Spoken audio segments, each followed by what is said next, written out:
Have you ever felt like the world has lost its magic? Like chivalry, honor, and adventure are just things you read about in dusty old books?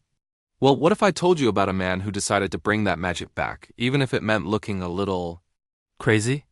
This is the story of a hero who wasn't born, but made himself, armed with nothing but a rusty suit of armor, a skinny horse, and an imagination that could move mountains. Or at least mistake windmills for giants. Welcome, everyone! Today, we read diving into one of the greatest novels ever written, The Ingenious Gentleman Don Quixote of La Mancha by Miguel de Cervantes. This isn't just a story. It's a journey into the heart of what it means to dream, to fight for your ideals, and to see the world not just for what it is, but for what it could be. Our story begins in a village in La Mancha, Spain, with a middle-aged nobleman named Alonso Quijano. Now, Mr. Quijano is a bit of a bookworm. No, that's an understatement. He's completely obsessed with books of chivalry. He reads about knights, damsels in distress, epic battles, and dragons so much that he barely eats or sleeps. His brain, as Cervantes puts it, dries up. The line between fiction and reality completely blurs. So what does he do? He decides to become a knight-errant himself. It's the only logical step, right? First, a knight needs a new name. Alonso Quijano is too plain. He rebrands himself as the magnificent, the one and only Don Quixote of La Mancha. Next, armor. He finds some old, rusty pieces that belonged to his great-grandfather. They're a bit worse for wear, but with a little spit and polish and a cardboard visor he tapes together, they'll do just fine. A knight also needs a noble steed. He looks at his old bony horse and sees not a nag, but a powerful war horse. He names him Rocinante, a name he finds grand and sonorous. But what's a knight without a lady to dedicate his great deeds to? Every knight needs a muse, a princess. Don Quixote remembers a farm girl from a nearby town he once had a crush on. In his mind, she is transformed from a simple peasant into the peerless Lady Dulcinea del Toboso, the most beautiful woman in the universe. Never mind that he hasn't seen her in years and she has no idea who he is. Details, details. With his new identity, armor, horse, and lady love, Don Quixote is ready. He sets out on his first adventure, eager to right wrongs, protect the helpless, and earn everlasting fame. The world, however, isn't quite ready for him. He arrives at an inn, which he immediately perceives as a grand castle. He sees the innkeeper as the castle's lord and two working women as beautiful princesses. He speaks to them in ridiculously formal, archaic language, confusing everyone he meets. He even asks the lord of the castle to officially knight him, which the bewildered but amused innkeeper agrees to do, tapping him on the shoulders with a ledger book. Don Quixote is now, officially, a knight. His first real battle is perhaps the most famous scene in all of literature. He spots a field of windmills, and in his mind, they are not harmless farm equipment. They are a legion of monstrous, multi-armed giants. He declares his intention to fight them, ignoring the frantic warnings of his newly acquired squire. Oh, right, the squire. After his first solo outing ends in a bit of a beating, Don Quixote realizes a knight needs a sidekick. He recruits his neighbor, a simple, down-to-earth farmer named Sancho Panza. He promises Sancho governorship of an island in exchange for his service. Sancho, enticed by the promise of power and wealth, leaves his wife and children to follow this madman on a donkey. Sancho Panza is the perfect foil to Don Quixote. Where Quixote is idealistic and sees enchantment everywhere, Sancho is pragmatic, a little greedy, and sees things exactly as they are. He's the voice of reason, constantly trying to bring his master back to reality. "Master, those are windmills!"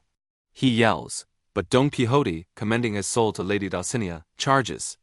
He gallops Rocinante towards the giant, lance-pointed.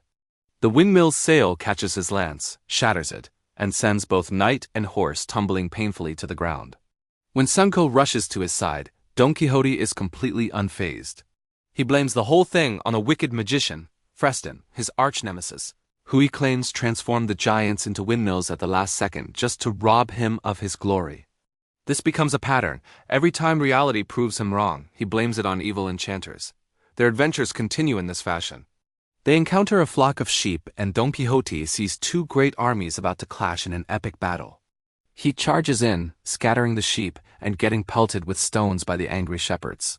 He frees a group of prisoners being led to the galleys, believing them to be oppressed gentlemen, only for them to rob him and Sancho as thanks. He mistakes a barber, simple basin for the mythical golden helmet of Mambrino and proudly wears it on his head. Through all the beatings, the ridicule, and the failures, Don Quixote's spirit remains unbroken. His belief in his quest is absolute. And this is where the genius of the book truly shines. At first, we laugh at him. He seems like a complete fool. But as the story goes on, something shifts. We start to see the world through his eyes. Yes, he's delusional, but his intentions are pure. He genuinely wants to make the world a better place. He defends the honor of women, stands up for the underdog, and lives by a strict code of ethics in a world that often has none. In a way, his madness highlights the sanity of the world around him, a world full of cruelty, cynicism, and greed. Is it crazier to fight imaginary giants for a noble cause, or to accept a world without any ideals at all? Sancho Panza also undergoes a transformation. He starts out as a simple man looking for a quick profit. But as he spends more time with his master, he develops a genuine affection and loyalty for him. He starts to pick up Don Quixote's way of speaking and even begins to enjoy the adventure despite the constant trouble. He becomes what's known as quixotified, blending his own earthy wisdom with his master's high-flying idealism. The second part of the book, written 10 years after the first, gets even more meta. By this point, the first part of Don Quixote has become a bestseller in Spain. So, as Don Quixote and Sancho Panza set out on new adventures, they discover that they are famous. People have read their story. This creates a whole new dynamic. Now, people they meet often play along with Don Quixote's delusions for their own amusement. A wealthy duke and duchess, for example, create elaborate pranks, setting up fake quests and enchanted scenarios just to see how the famous knight and his squire will react. They even fulfill Sancho's dream by making him governor of a fictional island. And surprisingly, Sancho proves to be a wise and just ruler, using his common sense to solve problems, before he gets tired of the stress and gives it all up. These pranks are funny, but they're also cruel. The world is no longer just laughing at Don Quixote, it's actively mocking him. The line between reality and fantasy, which was already blurry for our hero, is now being intentionally manipulated by others. Finally, after countless adventures, a young man from his village named Sanson Carrasco decides to put an end to the madness. Disguised as a knight called the Knight of the White Moon, he challenges Don Quixote to a duel. The condition is that if Don Quixote loses, he must give up being a knight-errant and return home for a year. On a beach in Barcelona, they fight. Don Quixote, old and weary, is defeated. His spirit is finally broken. He accepts the terms and, along with a heartbroken Sancho, begins the journey home. Back in his village, Don Quixote falls gravely ill. On his deathbed, a moment of clarity arrives. His madness leaves him. He wakes up and declares that he is no longer Don Quixote but Alonso Quijano again. He renounces all the chivalric nonsense, apologizes to Sancho for dragging him on this crazy journey, and writes his will. It's a truly poignant and bittersweet ending.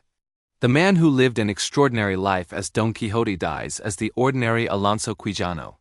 But as he passes away, we are left to wonder, was his life better when he was mad? He may have been delusional, but he was also hopeful, brave, and full of purpose.